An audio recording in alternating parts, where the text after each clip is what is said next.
Hi, good morning sa mga naka-experience ng sputum test sa Philippines. I'm going to tell you my experience and my journey with regards with my St. Luke's what's that, like medical exam for immigration visa. Hindi ako nakapagpa-picture kasi I was really stressed out, and during that time gusto ko lang matapos yung lahat ng dapat gawin. So may magpo-focus ako dun sa mga areas na most likely na marami kayong tanong, especially for those who undergo sputum collection and sputum tests. Okay? Yung journey ko from St. Luke's hanggang dito kami, nakarating kami ng US. Okay? So, probably, it's not gonna be in one video kasi it will be a very long video. Most likely, hahatiin ko to at magkakaroon tayo ng part 2. But, hopefully, you learn from it. And para dun sa mga nag-undergo or mag-undergo ng medical exam sa St. Luke's, that you will not feel scared, kasi yun talaga yung kalaban natin dito, yung magiging magkakaroon ka ng anxiety and stress, especially dun sa mga tawag dito, sputum collection or sputum culture. So so first day ng medical exam ko, it was easy kasi meron silang ibibigay sa'yo or ipiprint out ka na flowchart kung saan mo, although pwede mo naman like if you're not comfortable doing one step, pwede mong ihuli or pwede mo iuna. But ako kasi, ang ginawa ko kasi, I follow the flowchart. So I think second na ginawa yung x-ray. I did first the blood collection, yung blood test. So once that done, nag-x-ray na ako. I think it was an x-ray. Then the first x-ray, nung matapos yun, pumunta na ako sa kinuha na nila ako ng blood pressure, tapos yung eye test, tapos I think ginawa nila yung psychological evaluation kasi part yun ng medical exam natin. So yung evaluation for psychological, kung mapapansin niyo, hinahanap ko actually kung saan yung psychological evaluation. Meron doon na, I'm not sure, hindi ko na matandaan kung anong floor, pero meron doon physician na they will ask you to several questions, tapos out of nowhere may mga itatanong sa'yo na mga medication, something like that. Tapos i-check yung skin mo for tattoos or for wound. Tapos may mga tanong sila na may instance ba na nagkaroon ka ng tendency na maglaslas ng pulso. Yung doctor na yan, actually, yun na pala yung psychological evaluation. Tapos they will input yung mga sagot mo dun sa computer. Tapos i-check nila yung yung full body mo. Tatanggalin mo yung damit mo, tapos yung underwear lang yung matitira. Tapos i-check nila yung body mo for tattoos or scarring. Tatanungin ka, do you have mga leftover scars from your previous parang tigdas, hindi na tigdas, chickenpox, parang ganun. So, yung mga ganong question, yun pala ang psychological evaluation. Kasi nga, may mga questions doon na, for instance, it will vary. It will vary kasi sa mga, sa mga minors, kasi since uso ngayon yung depression, mga ganong yung mga depression, mga cyberbullying. So, iba yung mga questions nila doon. So pero sa akin kasi, sa experience ko, ang tinanong sa akin is about kung meron akong experience before na naglaslas, or I had ideas na gusto ko maglaslas, i-check nila yung pulse ko, tapos tatanungin nila na, oh, ano tong mga ganito, kasi meron akong parang, dahil nga syempre malusog ako, so parang may mga lines siyang ganyan, so sabi ng doktor, ano ba yan, naglaslas ka ba before, ganyan. So sabi ko, no po, no, I hindi po ako naglaslas before, most likely ano yan po, yung mga scars ng paglalaba, mga ganun. So, I'm not sure what she is looking for, pero yun yung mga questions niya na parang hinanguhuli ba, parang ganun. So, ang tip lang doon, be honest, tapos kung ano talaga yung na-experience mo prior to the, yung mga previous mo, mga experiences, mga ganun, like yung pag tinanong ka na about medication, kanya mga medication mo, mga ganun lang, be honest. Huwag kayo magtatago kung ano yung talagang totoo, yun yung sasabihin ninyo. At kung halimbawa ipagpilitan niya na, for instance, na meron kang tendency na maglaslas or suicidal ka ba or maging firm kayo na no, I'm not suicidal, ganun. I'm not suicidal, ganyan. Kasi, nanguhuli kasi yung doctor. Parang reverse psychology. Reverse psychology kayo, or parang, magsabi kayo ng different, parang ganun. So, yun lang yung tip ko doon, na maging honest kayo. Kung ano yung tinanong, yun lang. Kung halimbawa ipagpilitan at hindi naman totoo, sabihin nyo na hindi totoo yun. So, yun lang, yun ang tip ko. So, after that, yung psycho-test, yung psycho-evaluation ko, pinatawag nila ako for a repeat x-ray. So, medyo kinabahan na ako noong time na yun kasi may repeat x-ray. Yung first x-ray ko, they did like a front sa chest. Yung second x-ray ko, they asked me to have a chest x-ray, pero sa back naman, sa back. They didn't tell me anong reason, kung may nakita ba sila na na anything. Pero I just found out when I got here and I got to talk to the public health services, that they didn't find anything in my lung, my chest x-ray. It's only blurred. That means it's not clear. Yun lang naman yung issue pala nung aking x-ray. So, dahil nga doon, dahil hindi nila dinidivulge or hindi nila sinasabi kung ano yung mga nakikita nila, tayo mga visa applicant, we tend to overthink. So, dun that time, nag-start na yung anxiety ko, yung stress. So, yun nga. Then, before pala ng psychological examination, they took my blood pressure, and I found out, the very first time I found out that I have hypertension, kasi yung aking BP that time inabot ng 183/93, parang ganun kataas. Nasabi ng doctor afterwards, kasi nagpa-check ako, nagpa-blood chem ako, kasi nga syempre natakot ako dahil sobrang taas nun. Ambulatory na daw yun. Bakit daw hindi ako binigyan ng gamot ng St. Luke's during that time, kasi possible na may emergency na ako nun, ganun kataas. Pero fortunately, I didn't feel anything. Wala akong naramdaman na nahihilo ako, masakit ang ulo. I feel perfectly normal that time. So, I was wondering kung ano yung naging issue.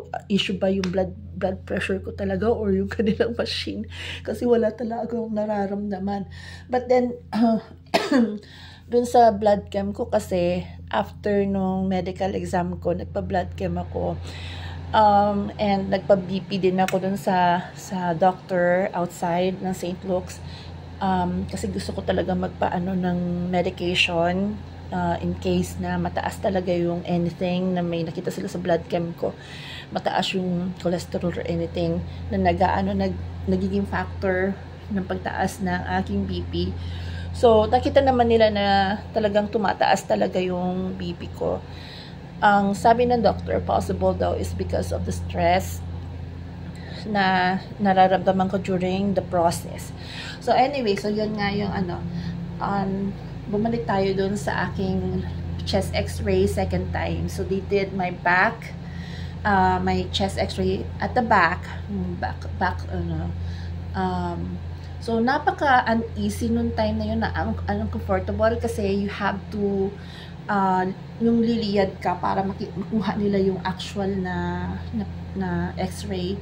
Pero, I think that's the reason kung bakit naging blurred yung x-ray ko because it's so uncomfortable. Kasi, para ka nakasuspend in the air nung time na yun, ng second x-ray ko. Para ako parang suspend sa air, tapos yung x-ray mo nasa likuran mo lang. So, napaka-uncomfortable ng position.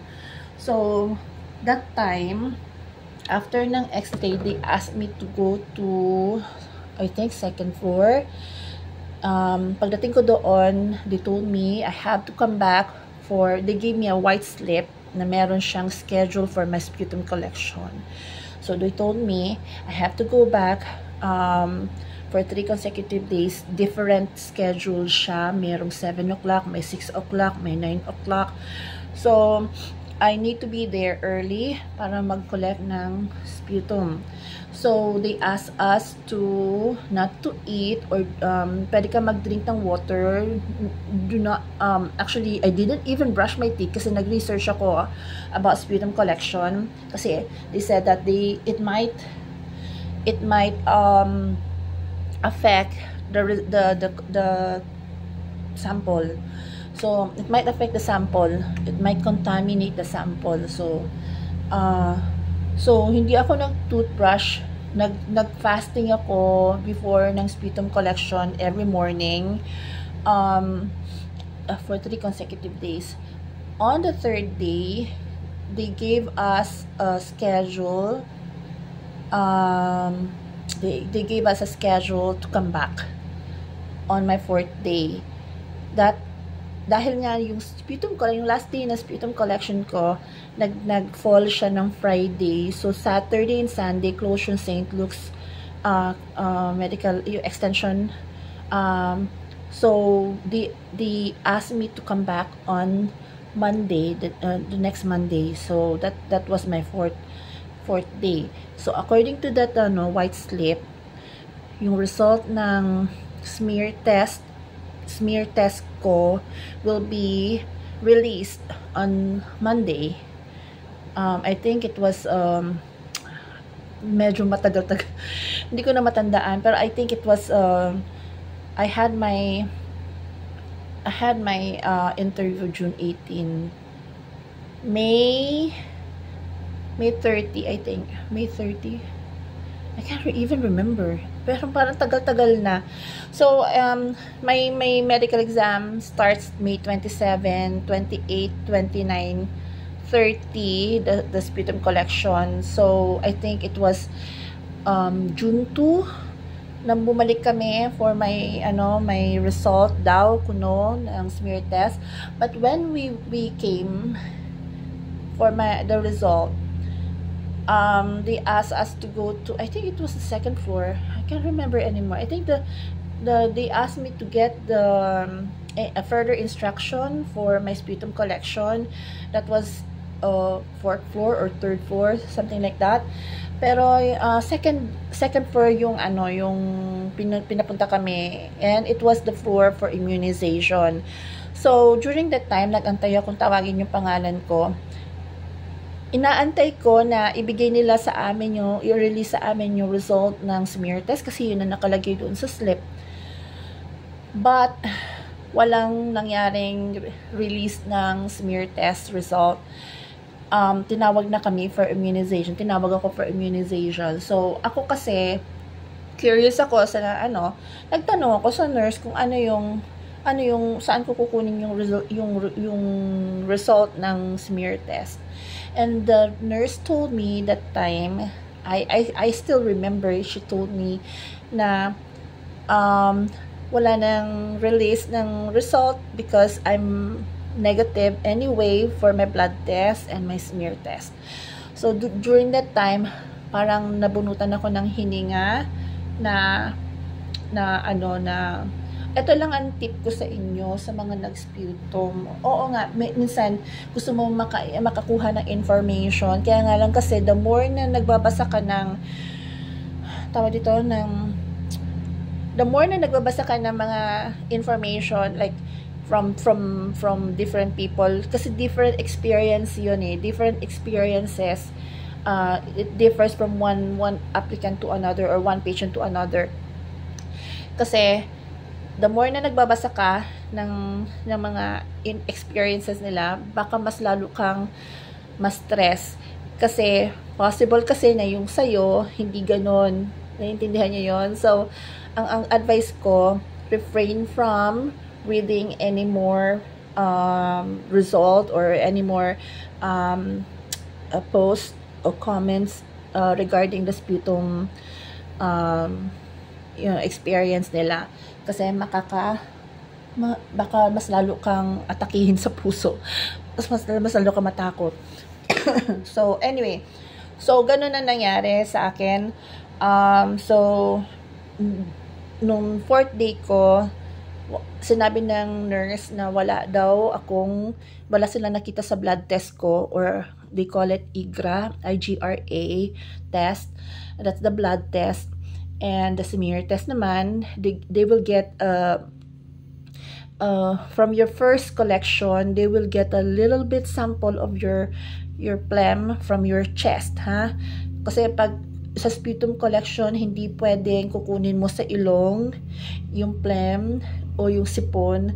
Hindi pwedeng sipon, hindi pwedeng laway, hindi pwedeng galing sa sa throat.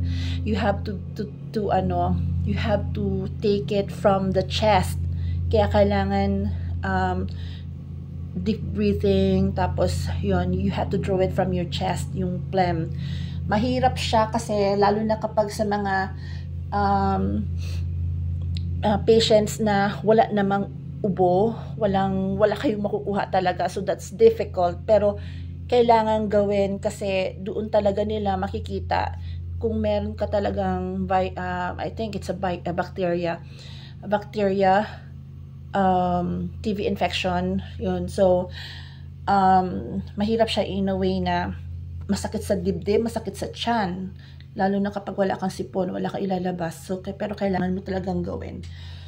So ano ba nangyari nun? Then the nurse told me, congratulations, we will give you your immunization today. I got like 2 from both shoulder, 1 here sa deltoid muscles, 2 here, and 1 here. Kasi wala akong vaccination card. Hindi sa mga hindi nila naitabi yung vaccination card. Most of us might not able to provide yung vaccination card kasi sa panahon natin, hindi naman natin iniisip na okay, kailanganin mo yun in the future, diba? So sa mga parents na may mga anak, keep the vaccination card intact kasi hindi nyo alam kung in the future kakailanganin nyo yun. So nagkaroon ako, it's they're giving immunization or yung vaccination based on your age. So kung mas bata-bata ka pa, possible na 2 lang, 3, 4, so depende. Saka depende rin yun, dalhin nyo lahat ng mga vaccination nyo, COVID vaccine, kung halimbawa meron kayong flu vaccine, lahat, any vaccine, dadalhin nyo yun kasi i-input nila yun. So hindi ko matandaan, sinabi sa akin kung ano yung mga i-vaccinate sa akin, yung ibibigay sa akin. Minention ng nurse 1 by 1, pero hindi ko na matandaan kung ano. Pero so far I think meron daw measles, Yung mga common na nakuha natin during nung mga bata pa tayo, wala lang siyang polio, I think. Wala siyang polio. Kasi yung polio, di ba, inaano yun sa by mouth. So, meron siyang diphtheria, I think, yung ganon. BCG, hindi ko, alam ko wala ng BCG noong time na yun. Pero yung pang measles, may flu vaccine ata, meron din silang flu vaccine. So yun. So, nung lumabas na ako, tinanong ko yung nurse, bakit pa nila ako kinuna ng sputum? Since nakita naman nila na may IGRA, saka yung smear test ko is negative. Ito pala yung explanation nun. Kahit na negative yung result ng IGRA mo and your smear test, hindi kasi yun ang ina-accept ng embassy. Yung result ng sputum culture, yun lang ang ina-accept na result ng tawag dito, ng embassy. So, kailangan daw talaga na antayin yung release ng test result ng sputum culture. So, kailangan maging patient kayo doon kasi 8 weeks yun. It could be 8 weeks to 10 weeks. So, may mga meron kasing na-digest, na tinatawag na na-digest yung result. Kapag na-digest yung result mo, it could be more than 8 weeks, pwedeng 10 weeks. Ibig sabihin, nung na-digest, may mga kailangan pa silang, may mga silang i-consider, hindi pa sila confident dun sa result na nakita nila at 8 weeks. So, ganun yun. Pero kapag pag yung result naman ng sputum culture mo is negative at 8 weeks, wala sila nakitang any TB bacteria or TB infection, iaano ka naman nila, i-notify ka naman nila through email na pag may natanggap na kayo na medical report about your IGRA and your vaccination records, good to go na yon. Ibig sabihin, wala ka nang problemahin. Antayin mo na lang yung medical records submitted to the embassy na email. Pwede mo nang padala sparkle yung pwede may padala yung passport mo with the 221G letter and yung result ng medical records, yun yung mga emails, saka yung 221G letter, saka don't forget to print yung yung doon mo ilalagay yung list ng mga mga ipapadala mo sa sa embassy para if ever meron silang na-miss or may nawala, at least meron silang record na ito yung mga pinadala mo mga documents, okay? So, huwag niyong kakalimutan yan. So, ang ko doon, ang tip ko sa inyo, while waiting for the culture result, wag na kayong magpapadala na magbabasa pa ng mga comments or post regarding other patients or other visa applicant kasi iba-iba yung result na lumalabas. So may mga applicant na they undergo pulmonary analysis, may applicant naman na nagkaroon ng IGRA positive. So iba-iba tayo. So iba-iba din yung magiging outcome ng ng medical report natin. So yun na nga. So natapos na tayo doon sa dumating na yung 8 weeks ko. Pinadala nila exactly July 25 July 25. Yeah, it was July 25. No, July 28. Hindi ko na matandaan. Parang July 28 ata or July 25 yung medical result ko dumating. After that, the next day, nag-email agad sila ng no, it was not the next day. I think I got my email Monday morning. Kasi nag-fall kasi July 20 yung medical report ko they will release it like July 25 or July 28. Nag-fall siya ng Friday or Thursday, parang ganun. So, parang it took like Saturday, Sunday close ang St. Luke. So, Monday, nag-email sila sa akin. Pero public inquiry ako or nag-inquire ako sa kanila, nag-email ako sa kanila ng Monday. Nirelease nila, I got the official email Tuesday na. Pero Monday, doon sa inquiry ko, nag-email ako sa kanila.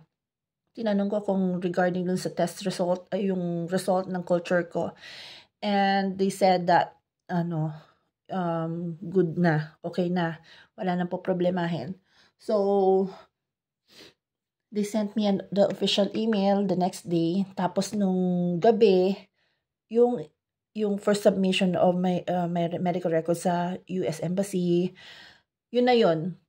Ibig sabihin, wala silang nakita doon sa culture. So, good to go na yun. So, tapos na yung 8 weeks ko. Nawala na yung tinik sa, dibdib ko. Parang nabunutan ako ng tinik. Alam ko na I'm healthy. Walang TB, di ba? So, fast forward tayo. Pagdating nung day ng aking flight, ang flight namin ng family ko, pagpasok ko sa Dallas, Texas, kasi yung point of entry ko. So, I was expecting the immigration officer or any one of them will tell me what to do. So, kung ano yung gagawin or i-expect, syempre. Naging smooth yung entry namin sa Dallas, Texas. Walang tinanong sa akin. They just took my passport. They didn't discuss about the next step for if anyone will contact me from the public health services. Walang ganun. So, akala ko okay na kasi wala naman nag-discuss sa akin ng may tatawag ba sa akin regarding my test result. So, dumating kami ng September 18 sa US, dito sa US. September 18, Thursday yun. I got a call from the public health services Monday, the next Monday. So 18 is Thursday, 19 is Friday, 20, 21 is Sunday, so 22. So September 22, I got a call from the public health services that they're inviting me for a repeat. She said that they got a call from the immigration that my annotation is the TV. So, mayroong ganun.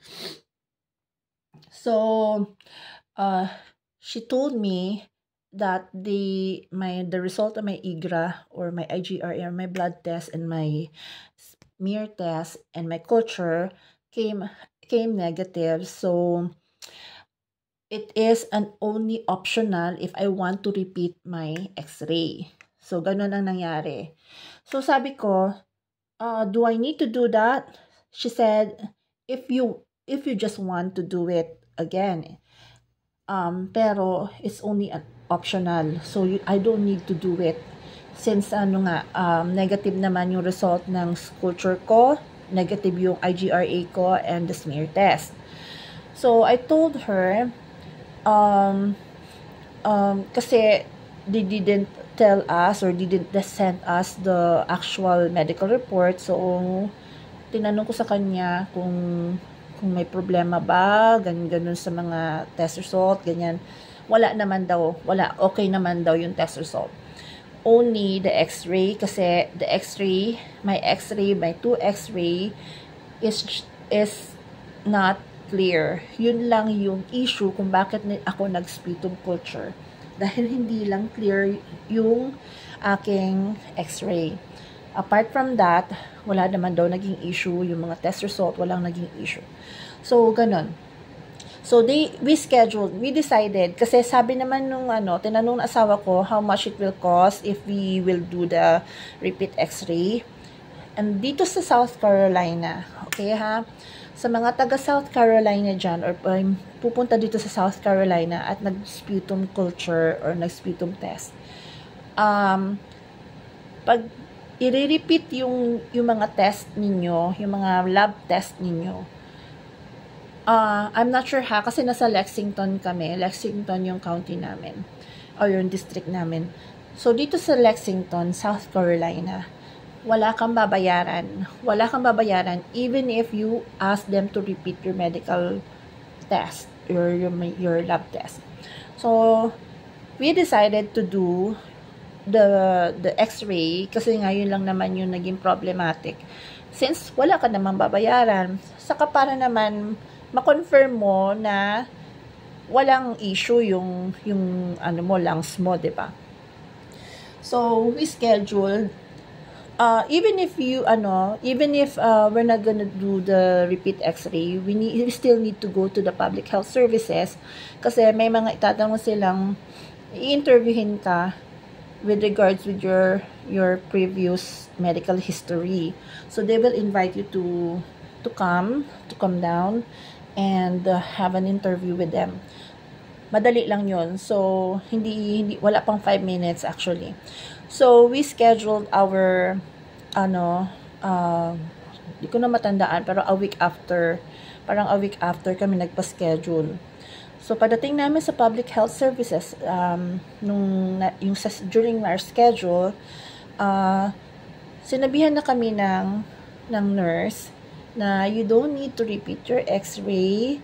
There's no point of repeating your x-ray kasi lahat ng test result mo came out negative. So, sabi niya ganun, i-check lang niya yung lungs ko through the stethoscope, yung lungs and the heart, tapos yung mga limbs. Kasi, sabi niya, kung halimbawa na meron kang TB, inactive TB or latent TB, possible yun na hindi mag-manifest sa lungs, possible yun na magtatago sa mga lymph nodes daw. So, she checked my lungs and she checked my heart through the stethoscope. Tapos, chinyat niya yung skin ko. Kasi, pag may mga, yun nga, pwede din daw sa skin, makikita yung infection, yung TB infection, magmamanifest. So, chinyat niya yung lymph nodes ko at wala siyang nakita. So, after that, she said, we're going to send you, if in the future you want to request for a clean bill of health, we will be able to give it to you. We will able to send it through email or through mail in case you need it for work or for if somehow you're in childcare, career, yun. So, ibig sabihin kapag teacher ka, kasi it's a must na healthy ka pag nagturo ka, syempre kasama mo mga bata, diba? So, yun lang nangyari. So, may mga narinig ako na kaya nga sabi ko sa inyo, may mga kakilala kasi ako na nag-sputum culture din in different state, like California, Texas, Florida. Yung iba kasi, it's not free service. Kapag magre-repeat test ka, may nakilala ako from California.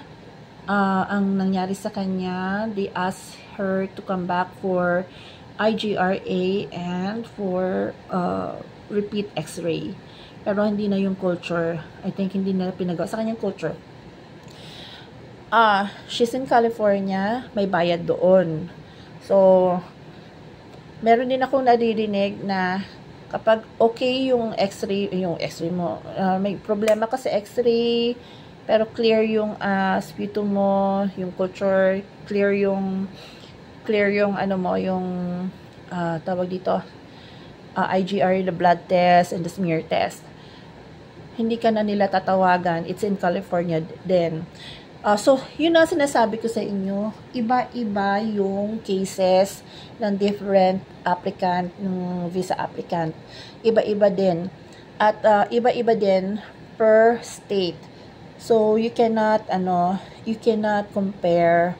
Kasi, possible kasi na, ikaw, taga South Carolina ka, pero iba yung case mo, ipaparepeat ka. Bakit ka i-repeat? Kasi meron silang nakita, possibly, ganyan, diba?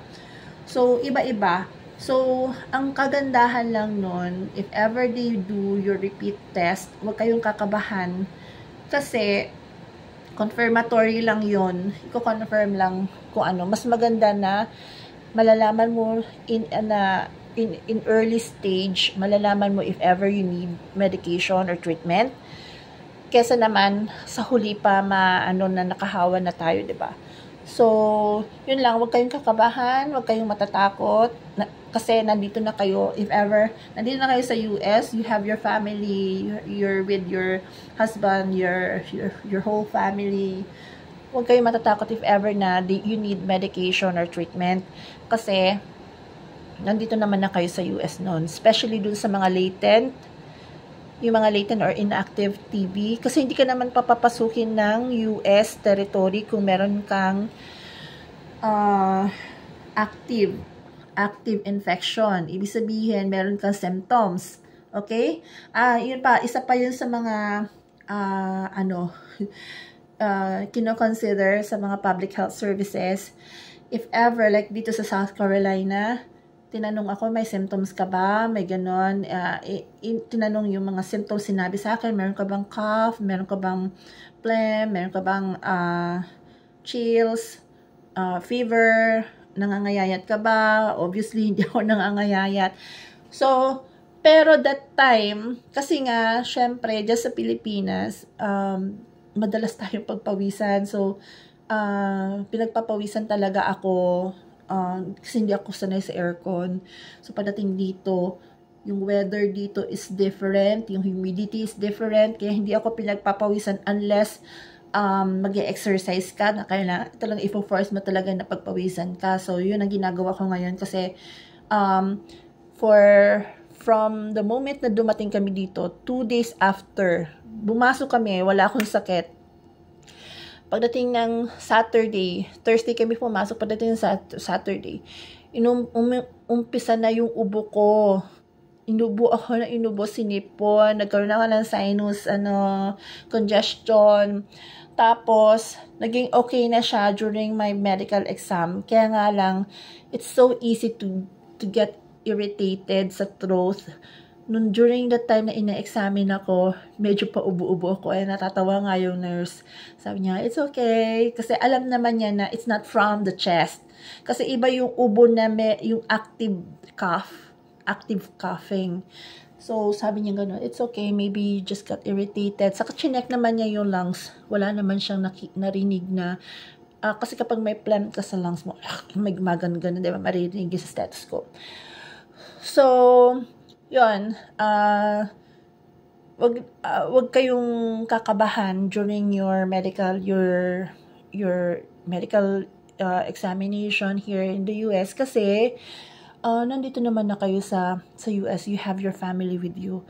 And if ever you need treatment, mas magandang ma-detect na meron kayong infection as early as now, kasi naman maging active yung TB ninyo at hindi nyo na-address earlier, di ba?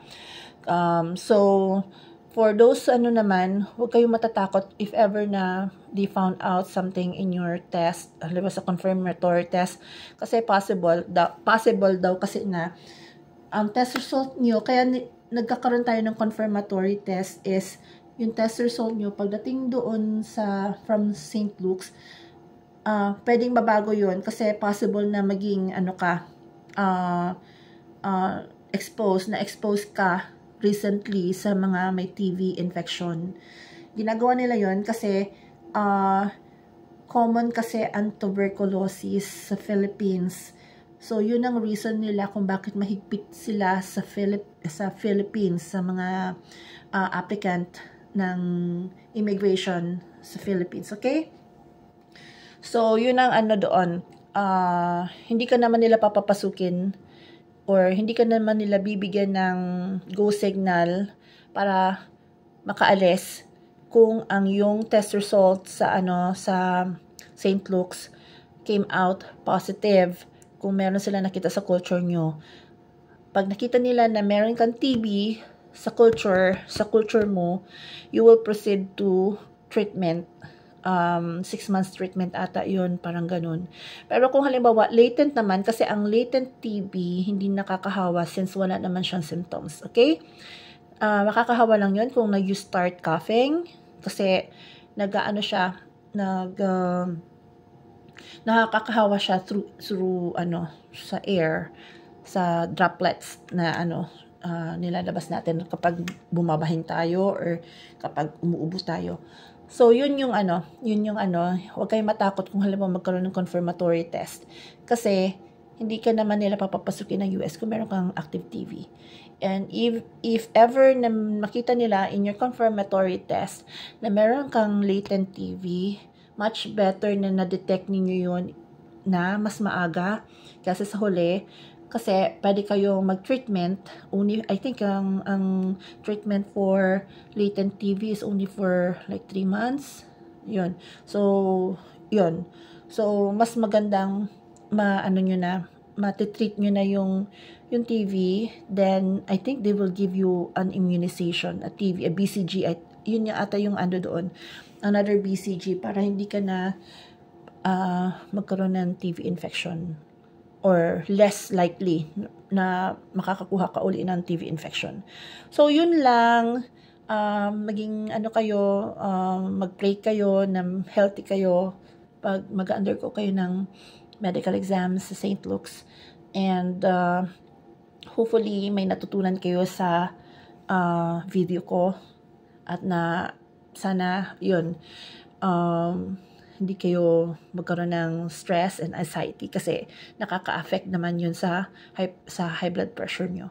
So, huwag nyo akong gayahin. Basa ako ng basa ng mga tapos nagiging negative yung nababasa mo, nag-a-add up sa sa anxiety mo yun.